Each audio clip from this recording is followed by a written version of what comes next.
হ্যাঁ আসসালামু আলাইকুম। ওয়ালাইকুম আসসালাম। সবাই বসেন। কেমন আছেন আপনারা সবাই? আলহামদুলিল্লাহ ভালো আছি। আলহামদুলিল্লাহ ভালো আছি। তো আমরা একটু রোল কলটা করে ফেলি, তারপরে আমরা ক্লাসে চলে যাব। এক, Yes, madam. দুই, Yes, ma'am. তিন, Yes, ma'am. চার। Yes, ma'am. যাক, মোটামুটি অ্যাটেন্ডেন্স খুবই ভালো। আচ্ছা, আমরা গত ক্লাসে পড়েছিলাম আমরা একটু জানার চেষ্টা করেছিলাম আমরা বিভিন্ন পেশায় একদম যেতে পারি, কিন্তু আমাদের সবার আগে আইডল কে থাকে? আমাদের বাবা অথবা মা, তাই না? আমরা আজকে একটু সবার বাবা কি কি করে এটা একটু আমরা শুনি। সবাই কি রেডি তো, তাই না? আচ্ছা, আপনার বাবা কি করে? আমার বাবা জব করে, কি জব করে আসলে? সরকারি। সরকারি জব করে। তার মানে আপনার বাবা একটু সরকারি কর্ম করে। বাহ, দারুণ। আপনার বাবা কি করে? Primary teacher. Primary teacher. বাহ, তার মানে আমার মতোই কিছু একটা কথা। আপনার বাবা কি করে? আমার টিচার, হাই স্কুলের টিচার। High school teacher. আপনি পিছনে চলে গেলেন কেন? মুশফিকুর, আপনার বাবা কি করে? আপনার কাছে কি শুনি।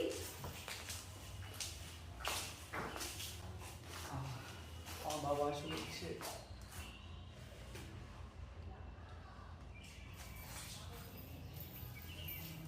জি বলেন। বলতেই হবে। হ্যাঁ হ্যাঁ, আমরা সবাই শুনতে চাই। কি শুনতে চাই তো? হ্যাঁ, হ্যাঁ। হ্যাঁ, আপনার বাবা কি করে? আমার বাবা হচ্ছে বাসায় কাজ করে। আমরা এইটা নিয়ে তো হাসার কিছু নেই। আমরা জানি আমাদের এক একজনের বাবা মা এক এক রকম কাজ করে, তো বাবা বাসায় কাজ করে, এটা তো অনেক বড় ব্যাপার, তাই না? আচ্ছা, আমরা মুশফিকুরকে নিয়ে অনেক হাসাহাসি করে ফেললাম, তাই না? আমাদের বাবা যদি বাসায় কাজ করে, এটা কি খুব খারাপ কিছু? না। কখনোই না। আমাদের বাবা তো কাজ করতেই পারে, তাই না? তো সেটা নিয়ে আমাদের হাসাহাসি করার কিছু নেই। এমনও হতে পারে তার বাবা বাসার কাজের পাশাপাশি অন্য কিছু করছে, বা তার মা অন্য কিছু করছে, তাই না? এরকমটা তো হতেই পারে। তো আমরা এই কারণে কি করব না, কোনো পেশাকেই ছোট করে দেখব না। নারী পুরুষ যে যে কোনো পেশায় যেতেই পারে, তাই না? Ma'am, may I come in? আসসালামু আলাইকুম। আচ্ছা, তোমরা বসো, সমস্যা নেই। হ্যালো ম্যাম, আপনি মুশফিকের মা? Yes, আমি মুশফিকের মা। বাবা, এটা তোমার জন্য। সরি টু সে, আমি আসলে ক্লাসে চলে আসলাম। আচ্ছা, না না, কোনো সমস্যা আসলে নেই। আপনার তাড়াতাড়ি চলে আসছে। টিফিনটা দিতে পারেন তো? তার মানে মুশফিকের বাবা বাসায় আছে? উনি কি বাসায় কাজ করে? উনি বলছিলেন। আসলে ওর বাবা হচ্ছে ফ্রিল্যান্সার, তো সে হচ্ছে মানে বাসাতেও কাজ করছে, প্লাস আমাদের ঘর সংসারটাও দেখাশোনা করছে। ম্যাম, সরি টু সে, আমি আজকে অনেক লেট, আমার অনেক কাজ পড়ে আছে। কোনো সমস্যা ম্যাম, নেই। Okay ma'am, thank you. Okay বাবা, ভালো করে পড়াশোনা করো সবাই।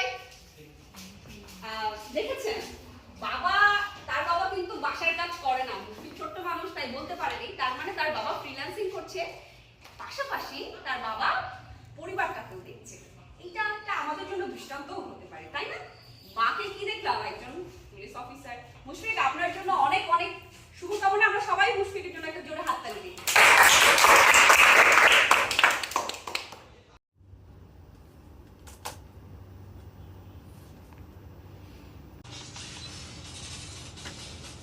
সারাদিন অনেক কাজের প্রেশার গেল। বাবা, আসছো? হ্যাঁ। বসো। ও না, এই যে স্যার, কি করছেন? কিন্তু কাজ করতেছি। আচ্ছা, তাহলে আমি একটা কফি বানিয়ে নিয়ে আসি। অবশ্যই। হ্যাঁ।